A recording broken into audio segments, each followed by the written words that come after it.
Nepal premier league NPL को दोस्रो season शुरू हुन अब 1 महिना मात्र बाँकी छ। नेपाल क्रिकेट संघ क्यानको पूर्व निर्धारित तालिका अनुसार आसन्न संस्करणको एनपीएल 1 मंसिरदेखि शुरू हुनेछ।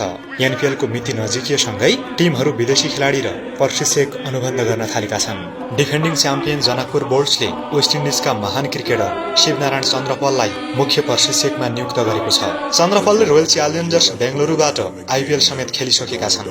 लिगमा त्यति सफल नभए पनि अन्तर्राष्ट्रिय करियर भने उनको शानदार रह्यो। चन्द्रपलले वेस्ट इन्डिजका लागि 164 टेस्ट म्याच खेले, जसमा उनले 30 शतक र 66 अर्धशतकीय पारीसहित 11,876 रन बनाए। यस्तै उनले 268 ओडीआई म्याच खेले, जहाँ चन्द्रपलले 11 शतक र 59 अर्धशतक सहित 8,778 रन बनाए।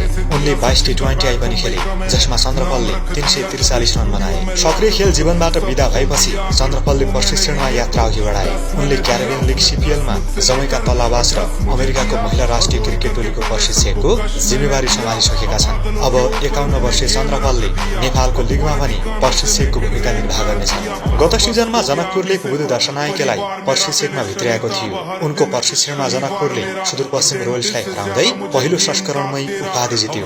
उसामु यसपालि उपाधि रक्षा गर्ने चुनौती छ।